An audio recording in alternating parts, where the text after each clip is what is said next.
тартиби вуруд ба Русия метавонад тағйир ёбад. Даъваткунӣ ба хизмати ҳарбӣ дар Ҷумҳурии Тоҷикистон 27 ноябр ба анҷом мерасад. Як моҳ военни дарсҳо мехонем ва баъдан соҳиби военни билет мешед. Духтури дандон дар шаҳри Москва.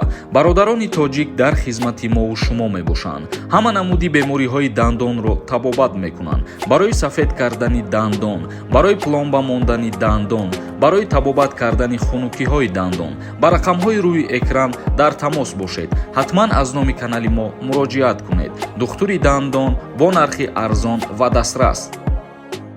Ассалому алайкум ба ҳама тамошобинони барномаҳои Сорбон Сафаров. Умедвор ҳастам ки якояки шумо тансиҳат ва хонаобод мебошед. Тамошобинони азиз, ба маълумоти шумо як хабари навам мерасонем ва баъдан комментарияҳоро мехонем. Дар Федератсияи Россия мехоҳанд тартиби вуруди хориҷиёнро тағйир диҳанд. Тибқи иттилооти Сароюсати Вазорати корҳои дохилии Федератсияи Россия, дар умури муҳоҷират як қатор шуъбаҳо барномаи гирифтани изи ангуштон дар гузаргоҳҳоро таҳия мекунанд. Тартиби вуруд ба Русия метавонад тағйир ёбад. Гирифтани изи ангушти шаҳрвандони хориҷӣ бояд дар даромадгоҳ ба Русия сурат гирад. Яъне ки дар Федератсияи Россия тарзи вуруда тағйирот метиҳанд. Пештар вақтҳо агар ба назар бигирем, вақте ки шумо ба патентгирӣ мерафтен ё ки вақте ба шуъбаҳои милитсия барои тафтиши ҳуҷҷатҳо мебурданд, баъдан изи ангушт мегирифтанд. Вале айни ҳол ба як хулосае омаданд ки дар таможни аэропорт вақти ворид шидан ба Федератсияи Россия изи ангушт гирифта шавад. Дар ин бора сардори Сароюсати муҳоҷирати Вазорати корҳои дохилии Русия Валентина Казакова хабар дод, ки дар дохили Федератсияи Россия тақрибан 6 миллион нафар шаҳрвандони хориҷӣ ҳузур доранд. Зиёда аз 3 миллион нафар шаҳрвандони хориҷӣ муҳоҷирони корӣ мебошанд. Ва инчунин Валентина Казакова қайд намуд: мо фикр мекунем ки ин як тартиби хело муҳим аст. Албатта дар оянда зарур аст ки ҳамаи ин дар гузаргоҳҳо бошад.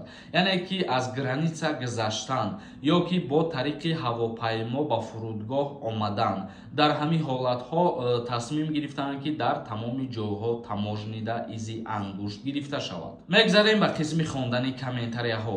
Дар ҳамин ҷо ба ҳаматон як чиза тавсия метиҳам. Касоеро ки ҳуҷҷатҳош тамом шидагӣ бошад ва агар бихоҳад границаи Қазоқистона бигзара, пас инами рақамҳода занг бизанен. ҳатман аз номи ма гап занен, бо нархи арзон шуморо гирифта аз дари хонатон ба границаи Қазоқистон мебарад ва боз меёратон худо хоҳад. Касое ки дар Москва ё Московский област қарор дорен, занг бизанен. Ширкат бо нархи арзон мебошад, назар ба дигар ширкатҳо. Мавлонов нависондаи аблава кай тамом мешавад? Даъваткунӣ ба хизмати ҳарбӣ дар Ҷумҳурии Тоҷикистон 27 ноябр ба анҷом мерасад. Амир нависондаи: ассалому алайкум акай Сорбон, печати фалшивӣ дошта бошӣ. Аэропорта проблема мешава, илтимос ака ҷавоб медоден. Ва ду штрафи дигар дорум. 500 рубла платит кардагим шумо, илтимос ҷавоб медоден ака. Печати фалшивӣ доштан бале проблема мешава. Як мисол меорам шумо. Дар ҳолате ки шумо вориди Федератсияи Россия мешавед ва печати фалшивӣ мезанен, и аллакай ғайриқонунӣ убур кардани марз ба ҳисоб меравад. Ва барои штрафот агар ки супоридагӣ бошӣ, ягон мушкилӣ намешавад. Дар як сол шаҳрванди хориҷӣ зиёда аз 3 та административни правонарушения кунад, баъд метавонад ки депортш кунад. Сомонӣ нависонда: ассалому алайкум акаҷон, ҳамин метавони 26800 сомода военни билет харид. Бо як моҳ хизмат мекунӣ. Военни билета годни хизмат кардагӣ менависанд. Бале, дар ҳолате ки 26880 сомон пардохт мекунед шумо, як моҳ военни дарсҳо мехонед ва баъдан соҳиби военни билет мешед. Саидов нависонда: ассалому алайкум бародар, номеро дар корай. Касое ки бо худи ма ҳамсӯҳбат шидан мехоҳанд, инстаграмум номаш дар рӯи экран ҳастай. Бидроен дар ҳамҷа суҳбат кунед, чӣ масъалае ки набоша ма худам ҷавоб метиҳам, суҳбат мекунем худо хоҳад.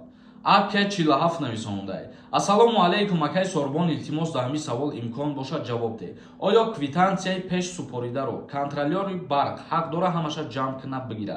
Агар ки дар байнтон ягон баҳс ба вуҷуд омадагӣ боша барои пардохт кардани пули свет, бале метавонад ки ҳамаша ҷамъ кунад бигира ва проверка кунад. Як ҳолати дигара мисолтон меорам, шумо метавонед ки амвора копия кунед, битенша оригиналош дар дасти худтон беста. Дусмурод нависонда: Сбербанк да суммони меган мошенникон мегиранд ака, ростай?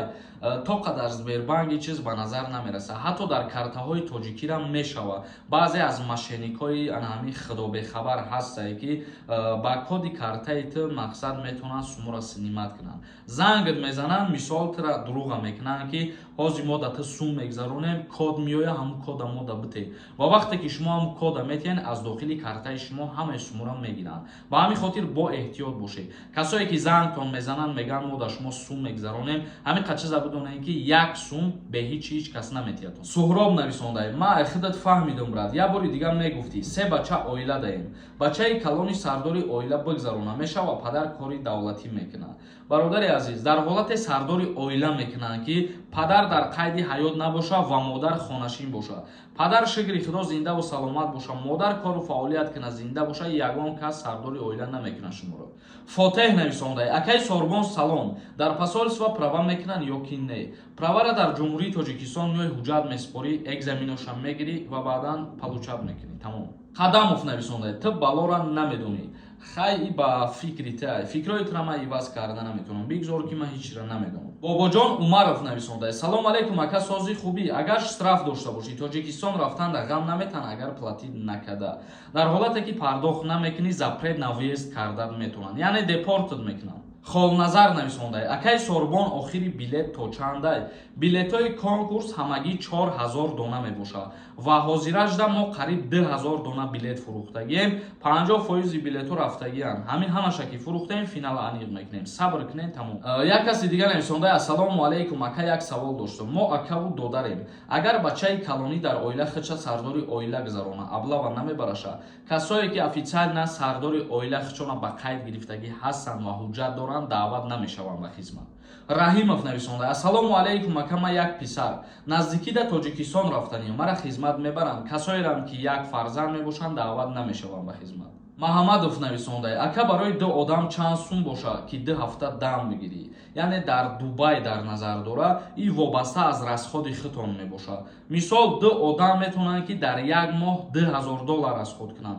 Бо метавонад 2 одам дар як моҳ 20000 доллар расход кунанд. Вобаста аз худтон мебошад. Минимални барои 2 ҳафта барои 2 одам 10000 доллар ба тамоми чизаш мерасад. Авазов нависондай: ака, мара 3 моҳ шид граница гузаштам, омадам. Бе регистратсия 1 ҳафта гардам Тоҷикистон бурам, въезди маҳкам мешавад. То даме ки агар дар ягон рейд нағалти, въездид маҳкам намешавад. Меҳроҷ нависондай: ассалому алейкум ака, созем хубен? Як видео дар бораи хизмати ҳарбӣ кунем. Чанд фоиз шидай? Ай кай дигар хизмат намебаранд, яъне кай тамом мешавад?